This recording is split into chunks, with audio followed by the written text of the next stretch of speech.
John, you seem unhappy. What's wrong? Oh my God, I can't put up with my parents anymore. They're so conservative. They always think that their ideas are right. What happened? You just had a row with your parents, didn't you? Yep. My parents are always complaining about my clothes and hairstyle. They think that my clothes and my hairstyle break the rules and norms of society and ask me to change my style. Really? They don't let me wear ripped jeans or dye my hair. What should I do now? I think that you should tell them that you only wear them after school and it's your style. I've tried persuading them, but it doesn't work. My parents haven't changed their minds. What about you and your parents? Well, I don't like the way my parents keep complaining that I don't help them enough with the housework. In fact, I really try my best whenever I have a chance, but I'm too busy with all my homework and my extracurricular activities. It's hard for me to find spare time for anything else. I see. You get overwhelmed with too much homework and everything else you are busy with. You can't handle all of them. You're right. Can you give me any solutions to my problem? I think that helping your parents with washing the dishes, doing the laundry, or tidying up your home doesn't take too much time, only about 5 to 20 minutes, right? However, these things do wonders in making your parents happy. Why don't you give it a try? That sounds pretty true. I will try to manage my time better.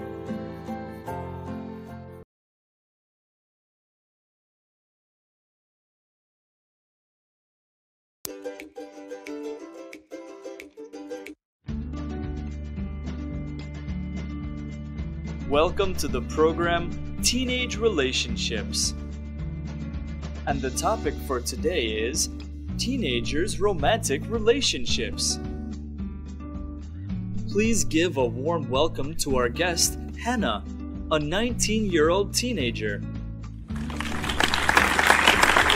Hi, Hannah. How are you? I'm pretty good. And you? Thanks. I'm fine. Let me start by asking you a personal question. Have you ever been in a romantic relationship? I have been involved in one since I was in grade 11. Oh, that was a bit early to start a relationship, wasn't it? Some people think that teenagers are too young to know what love actually is. What do you think about that? In my opinion, love never comes with age. Age is just a number. I believe that teenagers are old enough to know what love means. Some parents think the responsibility of teenagers is to study, not to love.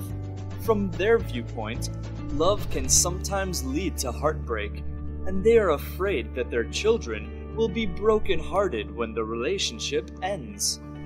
Well, that sounds pretty true, but life is a challenging journey with various levels of sentiment. Heartbreak after breakup may be a painful experience to go through, but it will help teenagers become stronger and make better choices next time. I agree that it is not wrong for teenagers to start a healthy relationship, but it would be better if they knew how to maintain a balance between studies and relationships. Yes. It is also important for parents to have open conversations with teens about their feelings and relationships. Furthermore, standing by teenagers, being a shoulder for them to cry on, and helping them deal with ups and downs are essential. Thanks, Hannah, for the precious things you shared today. You're welcome.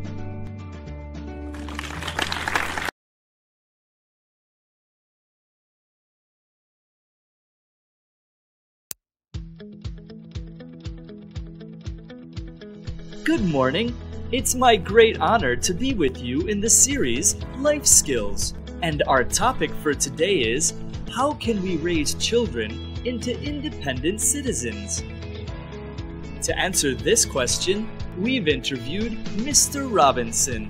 a homeschooling consultant, and Mrs. Smith, a mother of 2 children. First, let's start with Mr. Robinson.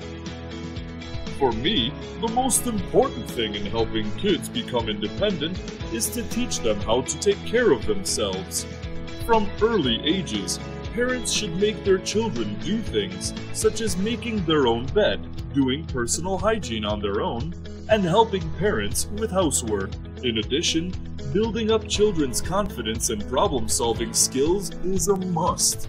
To help develop children's confidence, parents should always show respect to them and let them voice their opinions on family issues. Children should also be encouraged to participate in youth organizations where they have a chance to meet lots of people, face challenges, and work out their own solutions to the problems they encounter. Based on Mr. Robinson's view, raising children's confidence and skills to look after themselves and solve their own problems is the cornerstone of the development of kids into independent adults. Now, we move on to Mrs. Smith. Let's watch. My daughter is 13 years old, and I always make a list of things she can do on her own. When she accomplishes her tasks, I'll praise her and give her a reward. If not, I'll remind her to try harder. Furthermore, I allow her to make her own choices about individual things, such as clothes, books, and friends. However, I require her to consider everything carefully before making decisions. Well, to let children do what they can do on their own is an indispensable part of motivating them to be independent. Besides, parents should always stand by children to give them encouragement and compliments, and remind them of being responsible for their decisions. Before moving to the last part of the show, we welcome your own opinions or suggestions about how to help children become self-reliant on our Facebook page and Twitter. Thanks for joining us today. See you next time.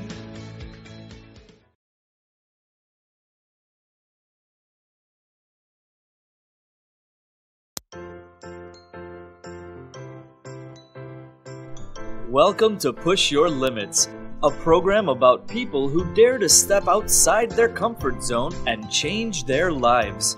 In today's show, we're pleased to invite Mrs. Christine Ha, a famous Vietnamese-American chef who won Season 3 of MasterChef USA, to share with us her inspirational story. Mrs. Christine Ha, thank you for joining us. Thanks for having me. Christine, your determination to overcome your visual handicap amazed us. We're eager to know more about you. Would you mind if I asked you a few questions? Of course not. Go on, please. We know that you weren't born visually impaired. You lost your vision in your early 20s due to a chronic disease. How has this changed your life? It changed my life dramatically. I went through a challenging period. I feared giving up my independence, no longer being able to drive, to shop for my own groceries, to cook, etc. As an adult, losing independence and being a burden to family and friends were scary things to me. What did you do to overcome that time? Listening to audiobooks helped me escape boredom and developed a passion for literature, which motivated me to get a master's degree in creative writing. How did you develop your interest in cooking? I didn't grow up with a passion for cooking. My love for cooking increased at college when I saw the joy other people expressed when eating my food. What do you think enabled you to succeed at American MasterChef? I did my best, cooked what I loved to eat, and created my dishes with love and care. I think all of this made me the winner. Has this experience changed your attitude towards your life? Definitely. It has taught me to be confident in myself and trust my abilities more than I used to. What would be your advice to a person with visual impairments? You will go through a period of grief and adjustment, and it is okay to cry about it. This is all very normal and healthy, but after a while, you have to pick yourself up Learn to adapt and move on. That won't be easy, but if you're determined enough and you really put your mind to work, you can achieve all things. Wow, I'm sure that what you shared today would touch many hearts and motivate them. Thank you for spending time to join our show. We wish you happiness and luck all your life. Thank you. It's my pleasure.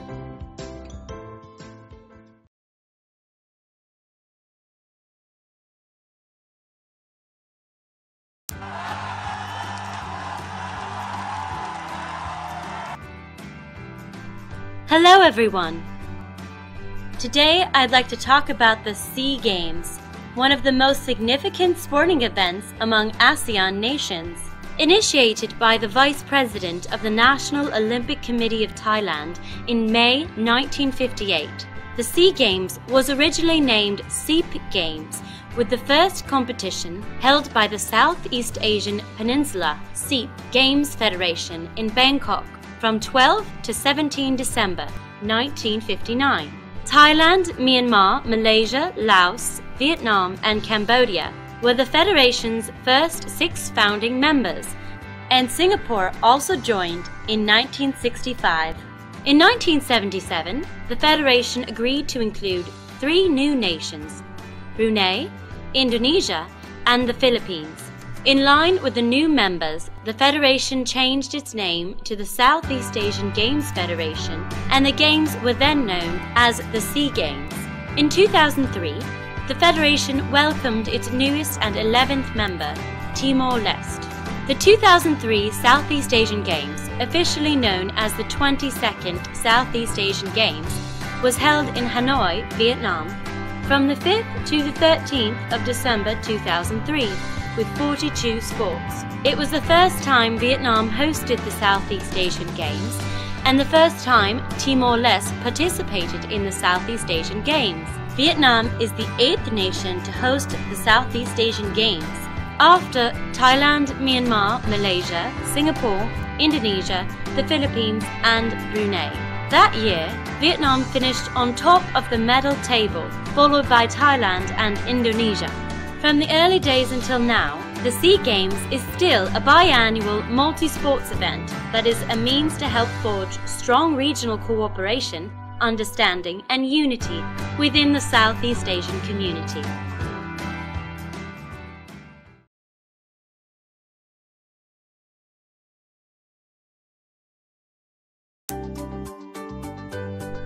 Good morning, class. Good morning!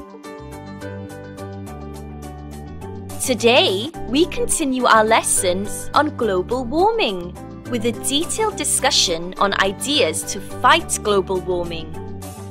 Having been asked to prepare individual presentations, are you ready to present now? Yes, teacher! Who wants to start first? Can I go first? Sure, go ahead, Ming.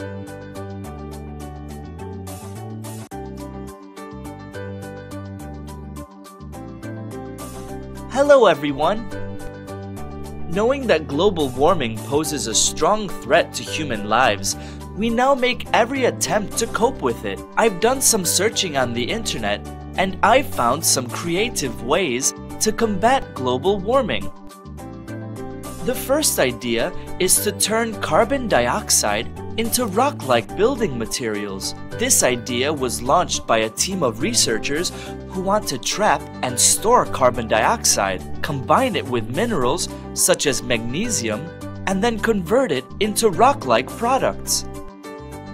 The second idea is planting forests of genetically modified trees so that the greenhouse-causing gas, carbon dioxide, can be absorbed and trapped into the roots. This way, these trees remove several billion tons of carbon dioxide from the atmosphere each year.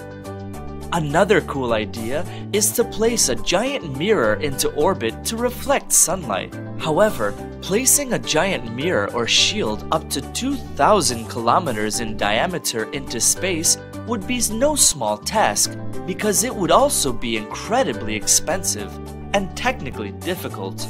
Even if we could figure out how to do it and how to pay for it, some scientists believe it could create different climate problems, such as global cooling. These are 3 among countless ideas on how to help cool down the Earth. You may find them somewhat weird or impractical due to the cost of implementation or technical barriers. So what can we, students, do to stop global warming? Global warming cannot be stopped completely, but there are things we can do to slow it down.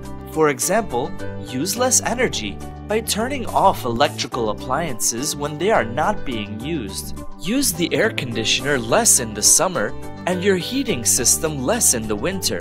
Plant trees wherever possible to absorb carbon dioxide. Recycle and reuse whatever you can to lessen the amount of trash in landfills, as trash in landfills gives off methane, another greenhouse gas. Together, let's save the Earth for future generations. That's the end of my presentation. Thank you for your attention. Thanks, Ming. You did a great job.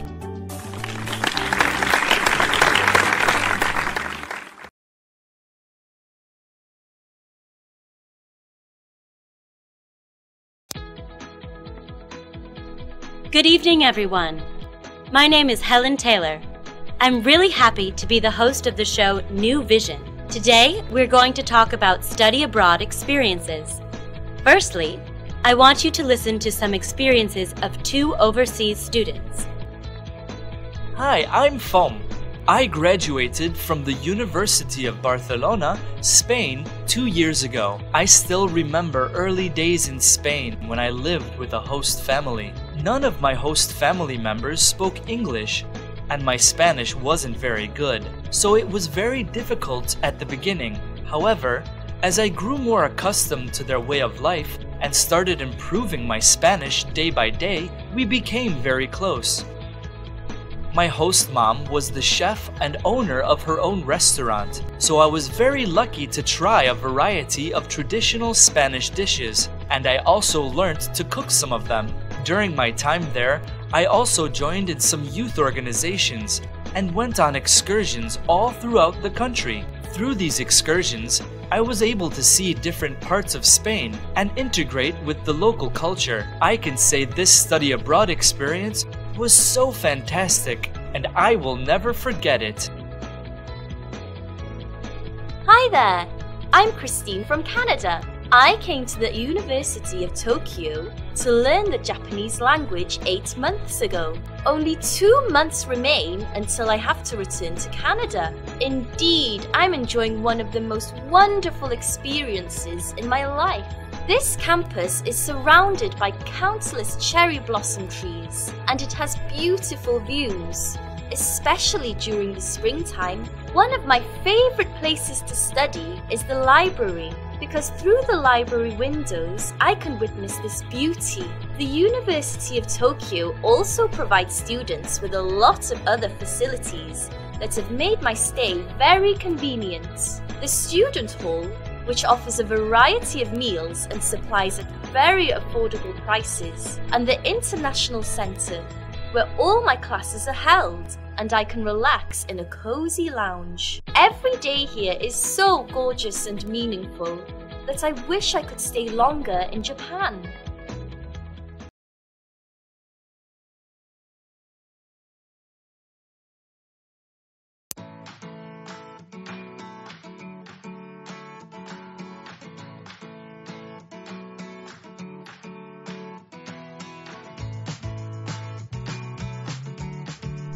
Hi, Lan. Hi, Tony. You look so happy. Do you have any good news? Yes, my parents have just called and told me that they are going to visit me during this summer vacation. Wow, how great! Yup. This will be the first time they visit Vietnam, and I really want to show them around. I'm wondering where I should take them to. Can you give me some suggestions? What about a trip to Halong Bay?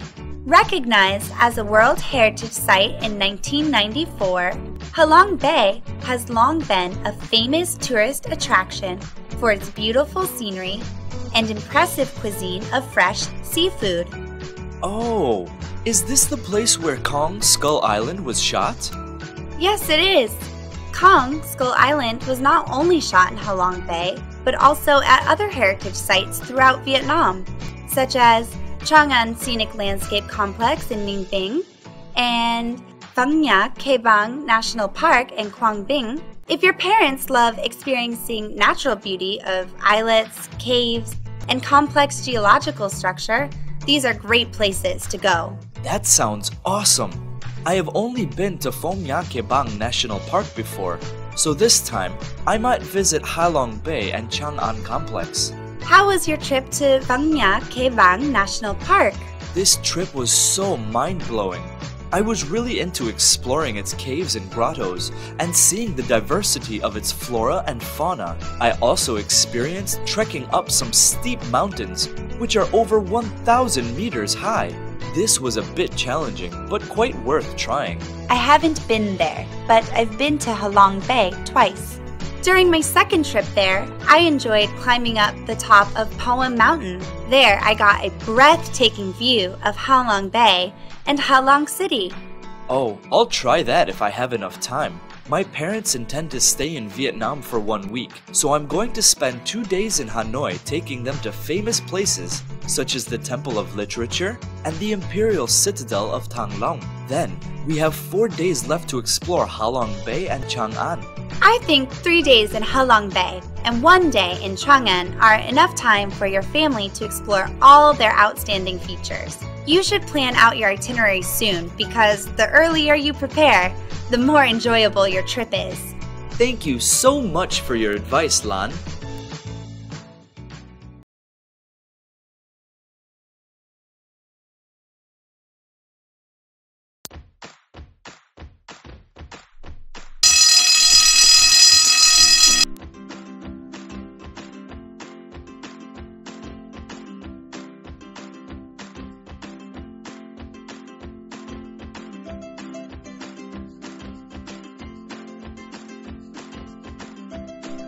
Hi, Laura. Hi, Alex. You seem excited. Something good has happened to you, hasn't it? That's right. Today's lesson was so impressive that I couldn't stop thinking about it. Oh, what's it about? Well, it's about smart designs from around the globe for ideal cities in the future. Sounds interesting. Could you give me more details? There are so many creative ideas, but I remember 3 of them the most. I will tell you one by one. The first one is the world's first solar bike path, a revolutionary project to harvest the sun's energy that could eventually also be used on road lights or charging centers for electric bikes. Where does this idea come from? It originates in the Netherlands, and the so-called Solar Road bike path is made of concrete modules embedded with solar panels covered in tempered glass. Is it safe to ride bikes on this road? Because on rainy days, the glass may be slippery. Urban planners have anticipated this, so the glass has been given a special non-slip surface to prevent accidents. Great! I hope this project will soon be applied not only to bicycle paths, but to other roads used by motorbikes or cars. Sure. And the second innovative idea is a system of smart waste disposal in Songdo, South Korea. Is the world's first smart city built from scratch and due for completion this year. There are no rubbish trucks here. Instead, all household waste is sucked straight from the kitchen through a network of underground tunnels to waste processing centers where the waste is sorted, deodorized, and treated. Eventually, the waste is converted into renewable energy for the community. I'm wondering if this waste processing system was in use in my community. I would no longer experience horrible noises or bad smells from garbage trucks. That will be the day.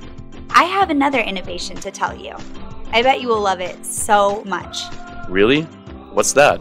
That is squats for free rides. This idea has been applied in Russia and Mexico, where the city dwellers can earn themselves a free metro ride by performing 10 consecutive squats at one of 30 health stations. The machine counts the squats with a motion sensor, then releases a free ticket. What a brilliant idea to burn energy and get something free. I won't miss this if I have a chance to visit Russia or Mexico. Oh, My class is about to start. Thank you for sharing. I need to go too. See you tomorrow. See you!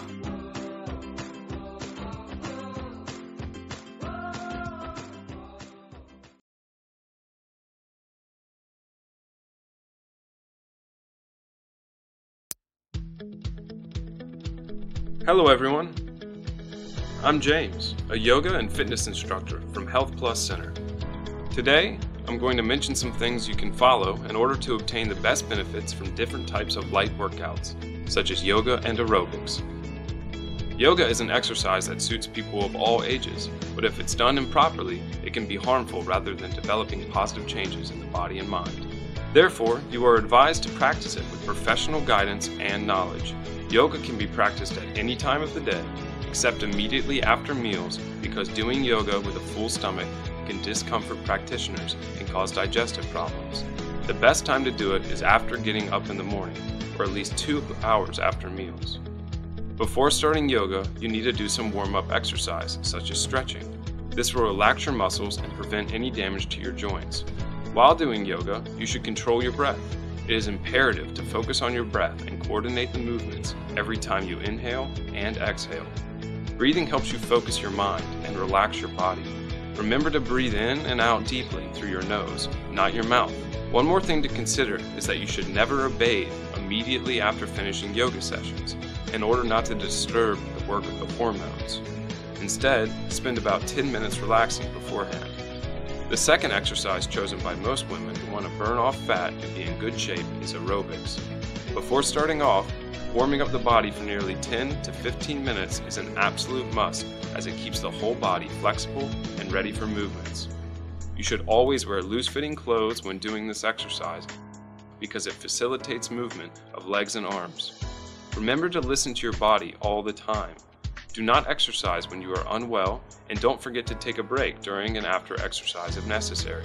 Though it is important to push yourself to progress, if your body says no, you must listen to it and adjust properly. That's all from me for today. I hope you enjoy these tips. Thanks for listening. See you.